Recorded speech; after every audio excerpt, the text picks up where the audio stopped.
Welcome to another episode of WireWheel's Privacy Rollup, a weekly recap of newsworthy privacy updates from our CPO, Rick Buck. Hi, Rick. How are you doing today?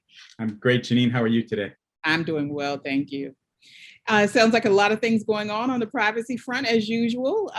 Never ending, huh? So as privacy regulations grow, I know that it's imperative that business leaders understand how their companies are impacted, and they actually want to know how their companies are going to be impacted. So I'm hearing that recently proposed rules around artificial intelligence by the EU may be a precursor of things to come. What do you want, or what would you like for companies to know about being proactive when it comes to privacy space?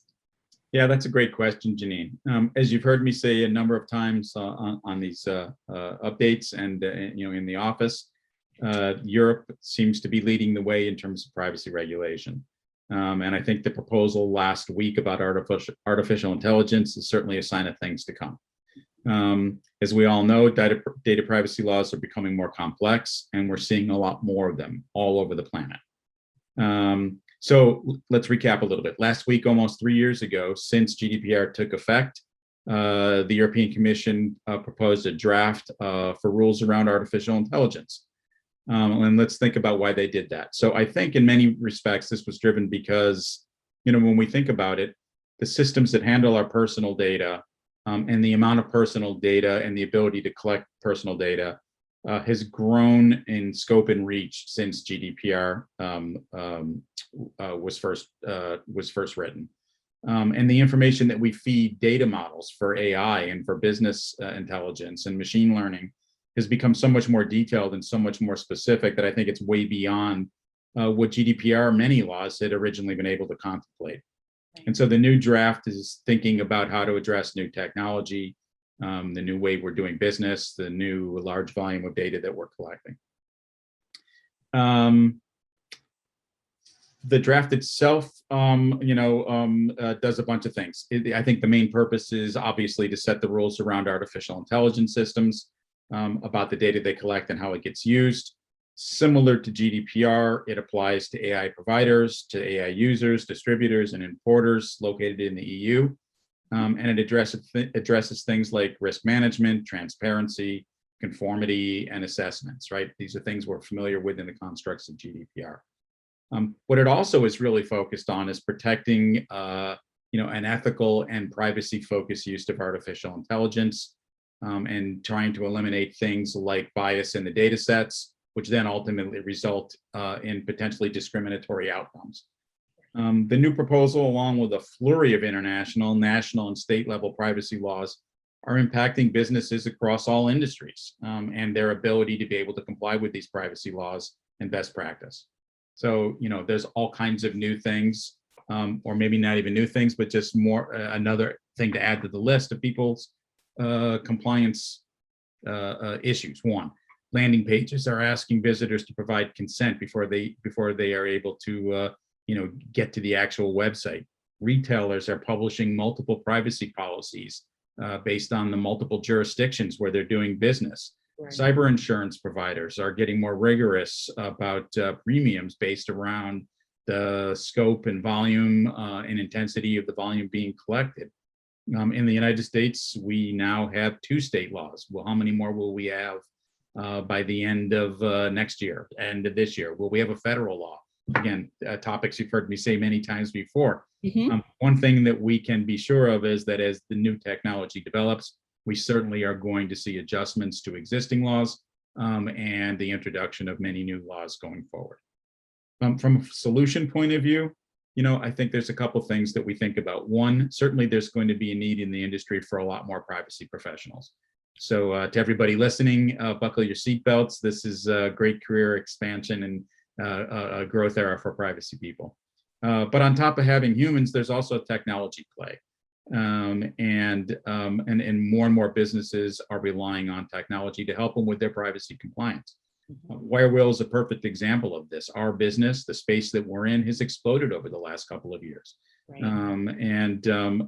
It's really important that we're able to help. We as WireWheel and we as an industry are able to help our clients maintain their compliance programs. the thing to note, and what's nice about both the human factor and the technology factor, and certainly from a WireWheel point of view, as the new regulations are being contemplated or as they are coming into effect, platforms like ours are there to be able to adapt and adopt to those changes, and to have a forward-facing position to help clients through their compliance needs. So in terms of advice to give to people, it's easy to say, it's a little bit of work to do, but be proactive.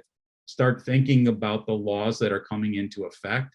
The good news is most laws, when they get passed, give a fairly respectable amount of time to get ready. So get ready.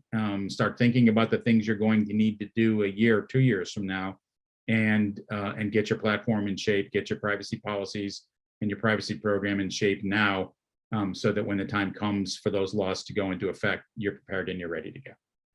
That's great. And then also having the comfort of knowing you have a partner like a WireWheel that'll keep you informed. And on top of that, Exactly. as you mentioned. Yep. Another trending topic in privacy is protecting structured and unstructured data. What are some of the critical components of an effective PII protection program that companies should be addressing?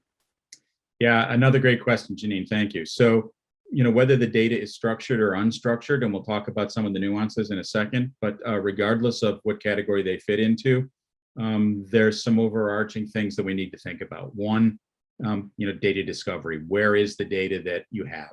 Two, what is the governance around access to that data? So who has access to it? What are the policies and the controls that govern how it gets used and how it gets protected? And then three, risk mitigation. So how do you eliminate vulnerabilities? How do you eliminate unauthorized use and data leakage? When you think about it, businesses, collect and store enormous amounts of personal information on a daily basis. Some of it goes into structured databases, some of it goes into unstructured databases. And that information contains all different types of data, right? So the obvious marketing and sales information, client and vendor information, employee and human resource information. But I think what a lot of people forget about is, and those are the more structured things. On the unstructured side, what's the data that's going into free form hold placeholders in places like Churn or places like Salesforce or places like Jira? What kinds of personal information is being stored there that either nobody is monitoring or that there are no rules to protect? And so when we think about protection, again, going back to my opening sort of three things we need to think about, it starts with discovery. So your databases, your containers, your silos, whatever you want to vernacular you want to assign to them, your assets, all should provide an easy map to the personal information that's stored within them. But if you're a newer company, you probably got off on the right foot. If you're an older company, it's highly likely that your database designs probably predate many of the laws and many of the technology that exists now. So, privacy might not have been the most important thing when those things were being built. And you need to start thinking about how you update and upgrade the way that data is mapped, is managed, and is protected. Sensitive information is something that you need to think about. Sensitive information is often scattered across different databases and different tables and different fields. Sensitive data could be driver's license. Sensitive data, if you're a retailer, could be credit card. Right. Sensitive data, if you're a medical professional, is just about any data you collect because it's PHI. Again, need to be careful about and have a really clear understanding of where that data is. Right. Personal information oftentimes is duplicated in an assortment of databases, and maybe you think you've got it covered in one place, you don't know it's in someplace else. So finding all of that data is hard. Companies like WireWheel make that easy for you, but it's a really critical first step. Where is my data? What is my data, right? So once you know where your data is and what kind of data you have, do you have the rules set up? Do you have the program set up to protect that data? Right. And so from a governance point of view, you need to think about things like what is the data that you have? Where does the data live? Where does the data flow to and from? Right. Who has access to it? How do they have access to it? Again, those are important questions that you need to be able to answer and be able to have solutions for. Right. Cataloging the access and cataloging the data that's in those databases is important. And when we think about it from a structured or an unstructured data point of view, unstructured data is far more complicated to catalog and to categorize and to protect. And it's a lot more vulnerable to data leakage, right?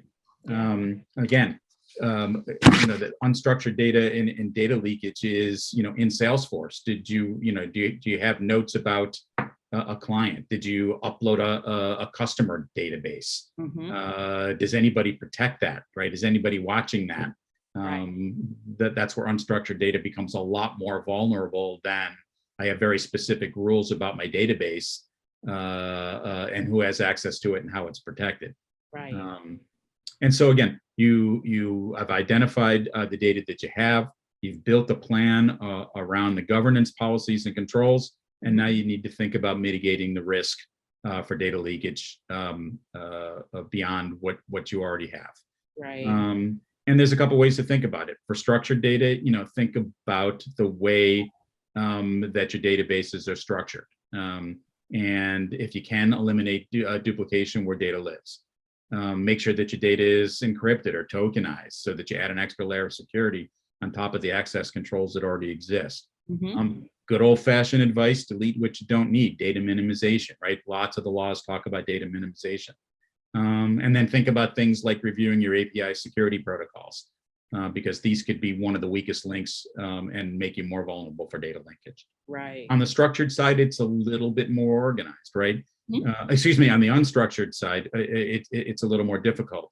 I talked about things like open fields in a number of applications. You should be continuously monitoring those applications. Again, I'm not condemning any of these by any means, but these are platforms that allow free-form data to happen. But again, things like Salesforce, like Marketo, like Churn, like Jira, like so many other applications that we all use on a daily basis.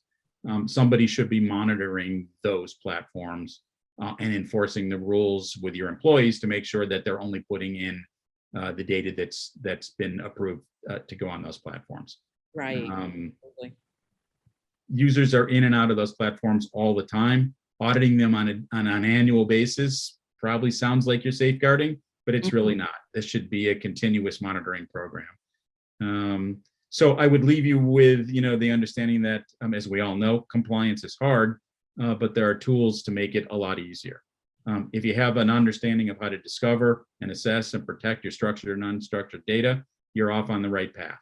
And if you do this correctly, it's the Lego board for an effective and manageable privacy program, and you are protecting your personal information and your regulated data.